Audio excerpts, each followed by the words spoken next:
políticas para esta semana, desde logo, así o son para En Marea. E desde logo están relacionadas unha vez máis co tema da vaga de lumes e a xestión que fixo o goberno de Núñez Feijóo do goberno negro. Nos creemos que, do Domingo Negro, nos creemos que en competencia de Feijóo non solamente quedou acreditada durante a fin de semana da vaga de lumes, onde o goberno estivo ausente, o goberno deixou a poboación civil nunha situación de total abandono durante ese Domingo Negro, senón que se revela unha situación de incompetencia, de abandono, de incapacidade de xestión durante as semanas que están sendo posteriores a esta situación. Creemos que a incapacidade de xestionar de Feijóo é unha constante que se revela estrutural, non foi puntual, non foi cuestión dunha fin de semana. Nos creemos que a forma na que está afrontando esta problemática, particularmente con relación aos concellos máis afectados pola vaga de lumes, está denotando que temos un goberno do abandono. Hai unha situación de abandono de funcións que é estrutural por parte da Xunta de Galicia. Creemos que o abandono do medio rural se está producindo, en primeiro lugar, porque a Xunta está abandonando o medio rural e o estamos vendo de forma descarnada durante estas semanas. En Marea está facendo un seguimento exhaustivo onde o traballo desenvolvido neste sentido nos concellos máis afectados polas vagas de lumes, tanto pola cidadanía como polas corporacións municipais e o papel que a Xunta de Galicia está desenvolvendo en todo isto. Desde logo, para nós, os resultados non poden ser máis desesperanzadores. Temos unha sociedade civil viva, unha sociedade civil que quere sair adiante, unhas corporacións locais, uns concellos que están axudando activamente a que esta sociedade civil salga adiante, pero temos unha Xunta de Galicia que non fai máis que poñer paos nas rodas para que non avance a rexeneración, non solamente do monte, non solamente dos pastos, sino tamén da economía e da sociedade naqueles ámbitos e naqueles concellos que foron especialmente afectados polos lumes. Temos, polo tanto, un goberno da Xunta de Galicia que abandona o medio rural. Podemos constatar, e así o facemos especificamente nos concellos que visitamos, estes síntomas claros de abandono. Estamos vendo que isto se produce de xeito transversal en distintos niveis da vida que afecta os concellos. Estamos vendo como se está poñendo en perigo a viabilidade de moitas explotacións gandeiras que tiñan recursos que dependían directamente do monte, que dependían directamente dos pastos, das reservas que tiñan, neste caso, tamén de herba seca, e vemos que os concellos, e así non o trasladaron directamente como de Cervantes ou Ponte Caldelas, denunciaron que a Xunta nin deu facilidades, nin suministrou, nin puxo en contacto durante estas semanas aos produtores de herba que poderan ter excedentes noutros concellos con relación aos gandeiros afectados. En Cervantes foi a cooperativa Carqueixa, por exemplo, e en Ponte Caldelas foi o concello que xestionaron os contactos con gandeiros de outras zonas de Galicia para o suministro indispensable para que non morra o gando. Pois ben, como nos confirman agora alcaldes como de Ponte Caldelas, hai advertencia xa por parte da Xunta de Galicia que este primeiro esforzo por parte dos concellos non vai ser remunerado, a pesar de que incide directamente na economía e no emprego. Por qué? Pois porque os animais non esperan a que cheguen as axudas, se non comen, morren. E iso é algo que a Xunta non acaba de entender, que é necesaria unha resposta inmediata. Resposta inmediata que tampouco está chegando en materia ecolóxica e en materia de desenvolvemento de políticas ou de actividades concretas que permitan fixar e restaurar o chan queimado. A Xunta de Galicia non está nin dando indicacións aos concellos afectados, nin moito menos poñéndose a fronte das labores de restauración do chan. Vemos como nas últimas xornadas se produciron chuvias que en algún espacio, como por exemplo Ponte Caldelas, tuveron carácter torrencial e non se produciron previamente medidas de fixación do chan para evitar a escorrentía. Isto está poñendo, en primeiro lugar, en perigo a capacidade de rexeneración do propio monte, porque unha vez que se produce ese desplazamento das cinzas, o monte se empobrece. En segundo lugar, se está producindo a contaminación dos ríos, que pode chegar tamén ás rías, co perigo que isto suporía tamén para a produción marisqueira.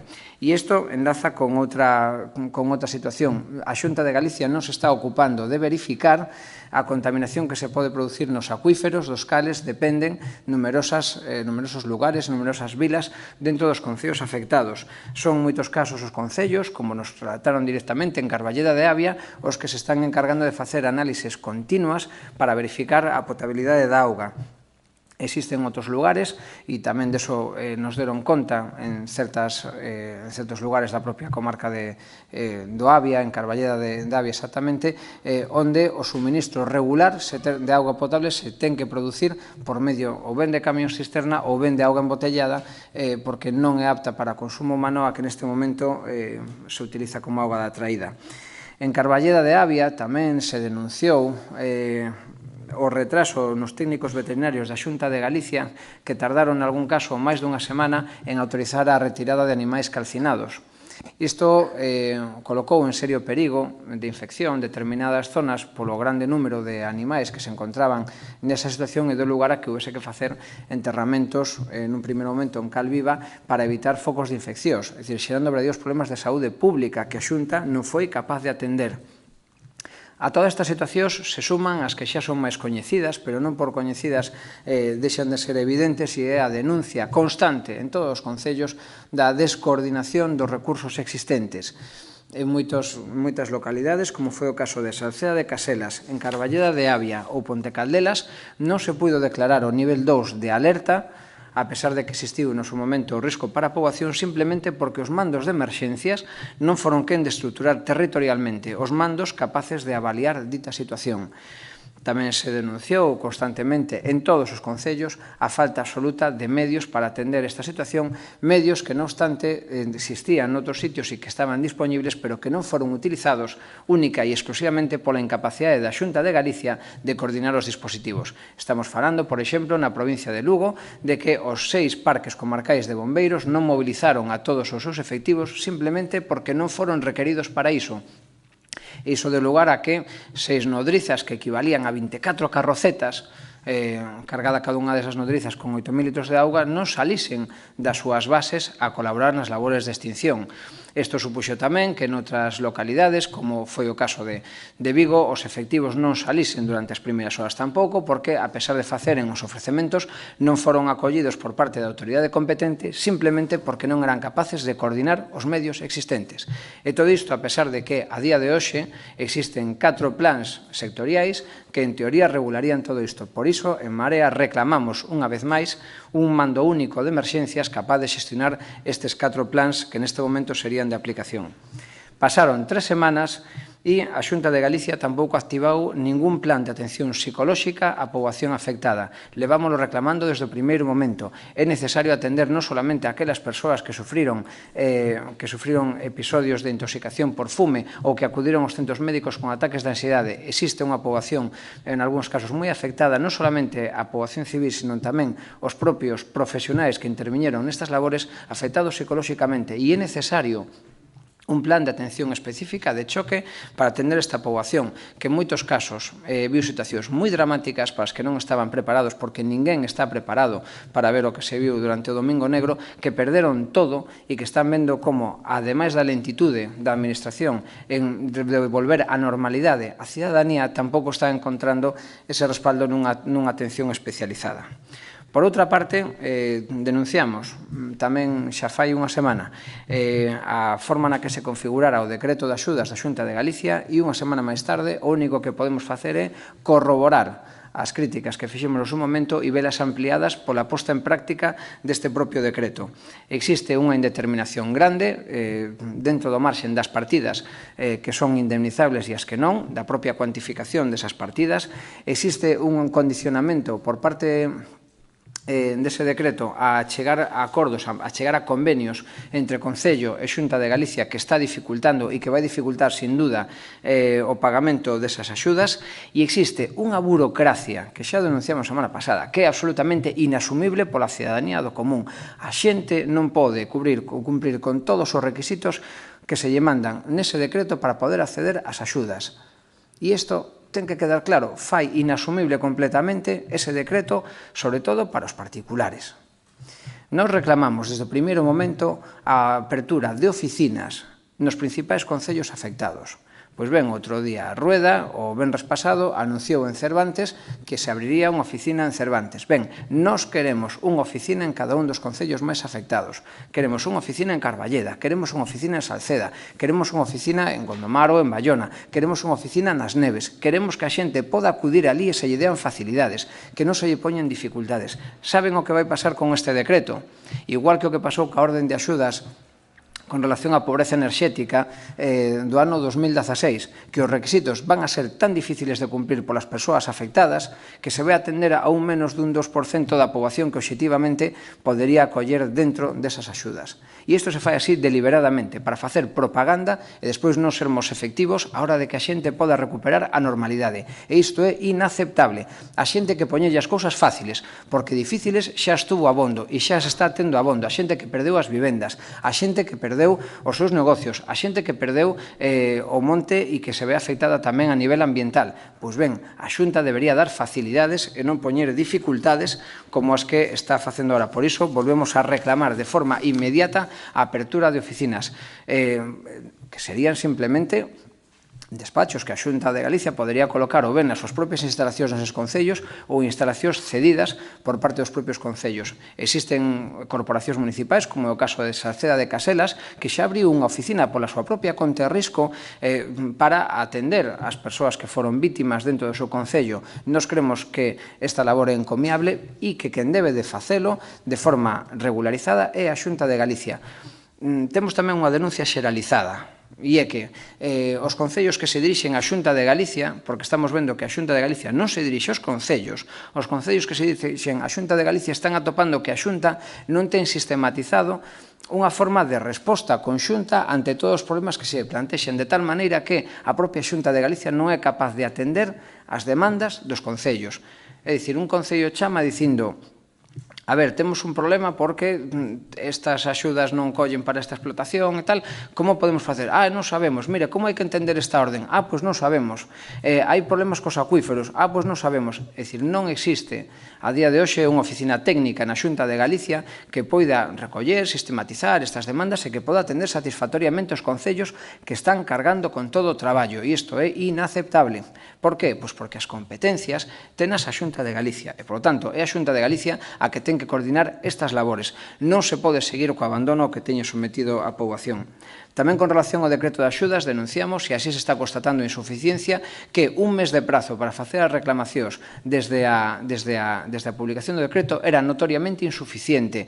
E nós decíamos xa fai unha semana que había propietarios, había particulares que non eran localizados nun tempo así e que posiblemente non poderían ser identificados e avaliar os desperfectos causados nos seus bens, algúns deles porque xa non viven nos propios lugares afectados polo lume, pero que nos estamos atopando tamén que os requisitos exixidos para aqueles que sí que están aquí non lles permite acceder en tempo e forma con ese plazo. Creemos que ese plazo debe ser suspendido, debe ser derrogado directamente ese apartado do decreto, que a liña de axudas debe estar aberta e que se deben ir tramitando a medida que se van producindo as solicitudes, entre outras cousas porque un procedimento de concorrencia non competitiva, de tal maneira que pida un non significa que non o poda pedir outro ou que haxa unha cantidade finita. Por lo tanto, chamamos a atención para que iso seña reformado.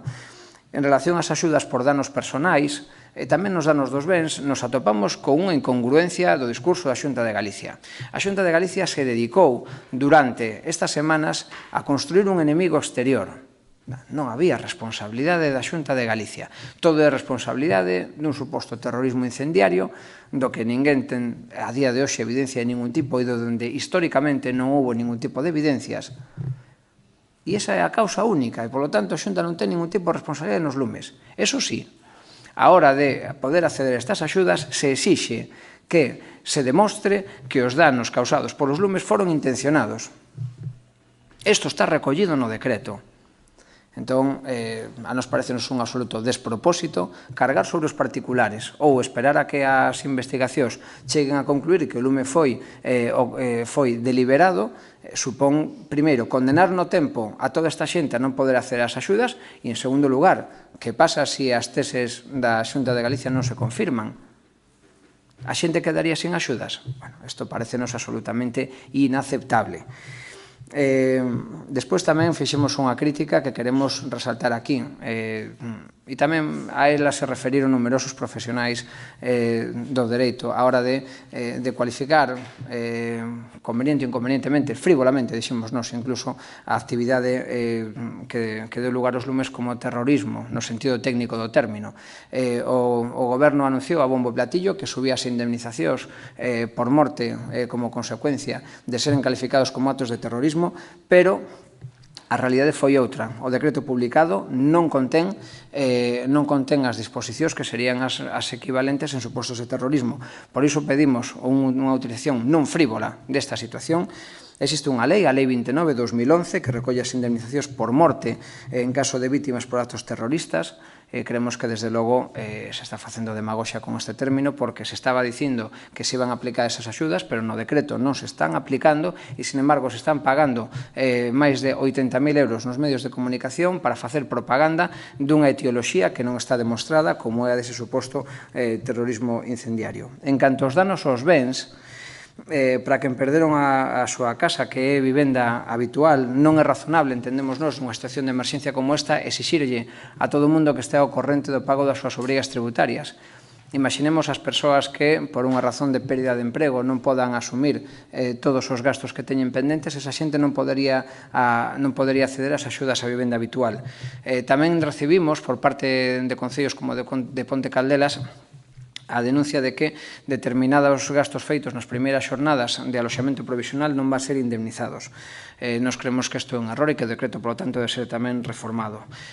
Os concellos tamén denuncian que se está negando nestas axudas a capacidade de poder contratar técnicos, o sea, de que dentro das 7 liñas de axuda non entre a de poder contratar técnicos para planificar unha recuperación integral das zonas queimadas, tanto a hora de poder falar cas comunidades de montes ou cos propietarios particulares, unha nova forma de repobar o monte ou de acceder a un uso multifuncional, como tamén a hora de recuperar o tecido socioeconómico afectado por isto. Particularmente importante, neste caso, polo nivel de impacto sobre a economía do territorio, é o caso do Concello das Neves, onde o calcinado dunha parte relevante do seu territorio e o vínculo que había ca industria forestal e a industria vitivinícola deixa absolutamente na bancarrota o futuro das empresas ali afectadas. Pois ben, non se permite que os concellos podan ter ningún tipo de iniciativa a hora de recuperación dese tecido económico ou ben incluso a hora de establecer estrategias para a diversificación económica desa zona, cando o están reclamando porque, entre outras cousas, a Xunta de Galicia tampouco se está ocupando diso, de tal maneira que volvemos unha vez máis a que nin fan nin deixan facer. Por último, quero me referir dentro desta situación á incomprensión que causa e a estupefacción que causa para En Marea a negativa do Partido Popular á creación dunha comisión de estudio no Parlamento que, formada por expertos e profesionais independentes, poidese determinar mellor cales son as causas destes lumes e propoñer políticas alternativas que despois poidesen ser asumidas polo Goberno galego e polo conxunto da Cámara no Parlamento de Galicia. Nos creemos que Portugal foi exemplar neste sentido. Despois dunha situación absolutamente dantesca, da que todos somos conscientes, o Goberno e o Parlamento portugués reaccionaron e crearon unha comisión de expertos independentes formada por expertos de todo tipo, de todos os ámbitos sectoriais, de todos os espacios de procedencia política, a nivel nacional e internacional, que chegaron, despois dun estudio riguroso, a unha serie de conclusións que despois foron trasladadas ao Goberno de Portugal, cuxo Consello de Ministros autorizou unha parte significativa das medidas propostas para facer fronte á situación que estruturalmente debe asumir Portugal. Ben, nós cremos en Galicia que a situación, en canto á solución dos problemas que temos, debía de vir por unha vía semellante. A quen perxudica que no Parlamento de Galicia existe unha comisión de estudio de expertos independentes que podan facer propostas para que despois nós, a nivel político, avaliemos que alternativas nas políticas públicas poden ser as máis acaídas para acabar con esta situación? Todos os expertos levan advertindo durante estas semanas, pero xa nos últimos meses e nos últimos anos, que a situación de Galicia co problema dos lumes é estructural, non é conxuntural, non depende única e exclusivamente de que nun determinado momento alguén lle plante lume. Depende de algo moito máis estrutural como é a situación que vive o noso medio rural, a pérdida de poboación no entorno rural, a existencia dun cambio climático que hasta agora era negado polas autoridades públicas, ainda non queda lonxe aquel primo de Rajoy que non vía o cambio climático por ningures, e esa é a doutrina que seguía o Partido Popular hasta o día de hoxe. Outro día anunciaron que iban a asumir o cambio climático mediante unha estrategia para a asunción dese cambio. Ben, pois queremos que se faga e se faga xa. E queremos tamén que isto teña reflexo nas políticas de carácter forestal, nas políticas de carácter agrogandeiro e nas políticas de ordenación do territorio. Por iso non nos cansamos de repetir a necesidade de acadar un pacto nacional polo territorio que nos permita afrontar de xeito estructural esta situación a que nos enfrentamos. É un novo contrato social que require toda a sociedade galega. Vimos durante a vaga de lumes e durante o Domingo Negro que os lumes en Galicia xa non son un problema exclusivamente do entorno rural. Os lumes estuveron á porta de Vigo, os lumes asfixiaron a cidade de Ourense, a pesar de que ali ni siquiera ardeu unha sola hectárea. E isto se produce porque a situación está dando lugar a que a comunicación, como unidade que é do ecosistema entre o entorno rural e o entorno urbano, dá lugar a que a reacción teña que ser tamén global. É un problema territorial, non é solamente un problema rural, é territorial. Por iso é necesario que, a carón dunha primeira idea dun rural vivo, onde a xente poda vivir con dignidade no entorno rural e desa maneira, habendo poboación no rural, esa poboación poda ser a que teña conta do territorio e xere riqueza e custode do territorio, ao lado dunhas políticas forestais, onde se acabe cos monocultivos, tanto de eucalipto como de piñeiro de forma continua, xerando, e o dicen todos os expertos, xerando necesariamente franxas interpostas de pastos e de prados para evitar a extensión dos incendios de forma ilimitada e descontrolada cando estes se produzan, dándolle un valor multifuncional ao monte, adaptando tamén a posibilidade de que por baixo do monte se poda facer un aproveitamento silvícola, fomentando a nivel agrogandeiro que se recuperen terras para o horario que foron forestadas. Non esquezamos que, a pesar de que temos unha poboación mermante no sector primario, esa poboación mermante sigue sin dispoñer da superficie agraria útil suficiente para desenvolver as súas necesidades de carácter agrogandeiro, e iso é un contrasentido evidente, non? E, finalmente, como dixen, non solamente un problema de entorno rural, é un problema de entorno urbano e periurbano, unha nova ordenación do territorio. Temos nos cinturóns urbanos das cidades e das vilas numerosos terrenos que están clasificados como solo urbano, pero que non están urbanizados, e dan lugar a unha falta de ordenación completa e que, por lo tanto, supoñen masas de combustible que, chegado o momento, poden chegar a arrasar cidades e vilas. Vímolo en Vigo, vímolo en Ourense como casos máis coñecidos, pero en Ponte Caldelas, por exemplo, houbo que desaloxar edificios do casco urbano porque o lume chegaba ás portas da propia vila. Isto é un problema que o solucionamos entre todas e todos, sentándonos e chegando a conclusións, ou ben, se nos limitamos, como fai o Partido Popular, a botarlle a culpa a un enemigo exterior que ninguén coñece, que ninguén viu e que ninguén vai ver, non aprendamos nada de algo que para nós vai ser determinante do noso futuro. Se teñen algunha pregunta. Sobre incendios, os datos legais de la lei de dixonte que hai circunstancias que permiten creer que pode haber unha planificación en caso dun mes de outubro, que xa que lle parece iso, e tamén dixo que non había motivos para equiparar o delito de incendio forestal co de terrorismo, como está pedindo o presidente da Xunta. Ben, son dúas afirmacións de natureza diferente por parte do Fiscal Superior e, polo tanto, farei unha valoración tamén en función desas afirmacións. En relación ao primeiro, un